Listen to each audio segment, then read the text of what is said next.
Génesis de la encíclica, número 1, objeto y contenido. Me van a permitir que no lea, sé que me arriesgo, pero quiero hacer un abanico de lo que es las afirmaciones fundamentales de la encíclica.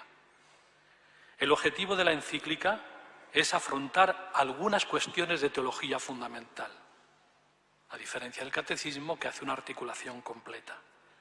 Las dos afirmaciones centrales de Veritatis Splendor son dos.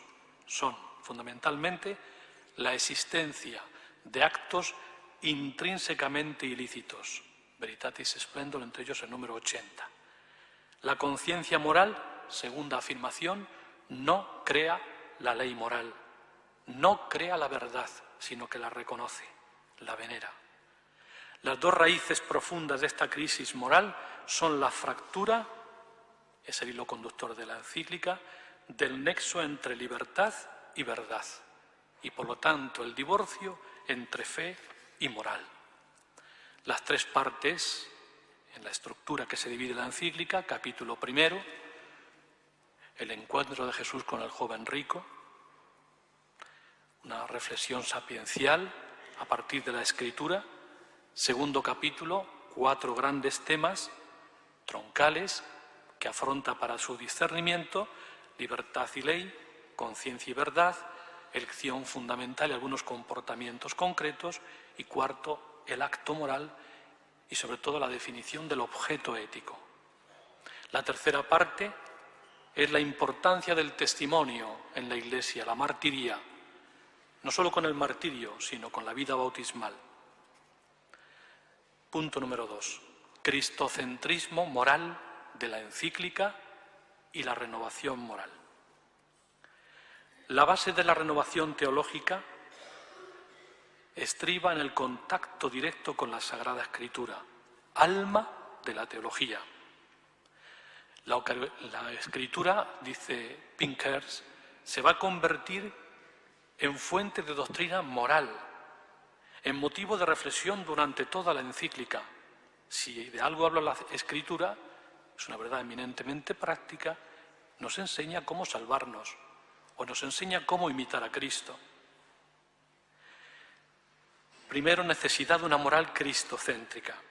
El contacto directo e inmediato con la Escritura facilita un cristocentrismo moral. Desconocer la Escritura es desconocer a Cristo, porque toda la Escritura habla de Él. La Gaudium et Spes facilita este camino al hablar del término vocación.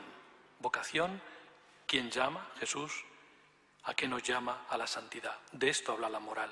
De esto trata los fundamentos de la moral. El encuentro con Cristo es la génesis de la moral. Cuando nosotros éramos todavía pecadores, Cristo se encontró con nosotros. Nos hizo pasar de ser enemigos de Dios por el pecado a amigos suyos, al mismo nivel, porque la amistad se da entre iguales. Esta es la experiencia que tiene el joven rico. Por eso la pregunta, no solo la respuesta, es importante. Maestro bueno, ¿qué tengo que hacer para alcanzar la vida eterna? La pregunta es, el joven rico capta, ¿cuál es el sentido de su vida? La primera cuestión ética es la pregunta por el bien. No es la conciencia ni es la norma, es la voz de Dios en la conciencia, en la experiencia del bien. O como han dicho otros autores, entre ellos Tomás de Aquino, la cuestión del fin último del hombre. Prima secunda, cuestión 6, introducción. La respuesta de Jesús ante la insatisfacción del joven rico por cumplir los mandamientos. Jesús aprovecha ese anhelo grande de aspiración a la verdad, al bien, y Jesús le presenta una segunda oferta. Si quieres ser perfecto, ven y sígueme, renuncia y sígueme. Doble respuesta, por lo tanto, de Cristo.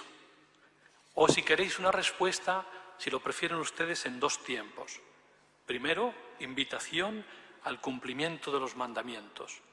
Eso sí, con una novedad de la ley nueva, mediante el mandamiento nuevo del amor. ¿Quién ha dicho que los 10 mandamientos han sido anulados en la ley nueva, en la moral evangélica? Al revés, su perfección es superior.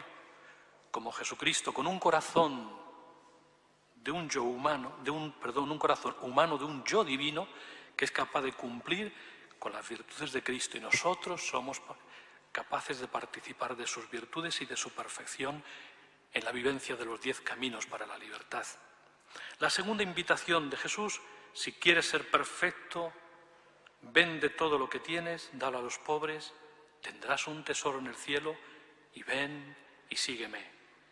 El joven rico comprende que la moral no puede ser el cumplimiento impersonal de unos preceptos, es más bien el seguimiento, la imitación de la ley viviente y personal que dice la encíclica, que es Cristo. Se ha acusado al catolicismo, a la moral católica, de una especie de doble moral. Y es verdad que la manualística y hasta las puertas del concilio se presentaba, hasta en teología y en los estados de vida, lo que pasa al joven rico. La primera respuesta y la segunda. La moral constituiría las obligaciones y las prohibiciones de los 10 mandamientos, sobre todo en su formulación negativa de mínimos: no matarás, no adulterarás, etc. Mientras que la espiritualidad o la moral para un grupo selecto de escogidos sería los consejos evangélicos. La encíclica no tiene precisamente esa perspectiva, todo lo contrario. Presenta las dos respuestas, cumple los mandamientos, porque es un primer camino para la libertad, dirá Agustín, todavía imperfecta, pero también en la misma dinámica de la caridad teologal, en la aspiración al bien que ya subyace en ese joven rico que se acerca a Cristo con la gracia incipiente de la fe, le invita a un crecimiento en la caridad hacia su perfección.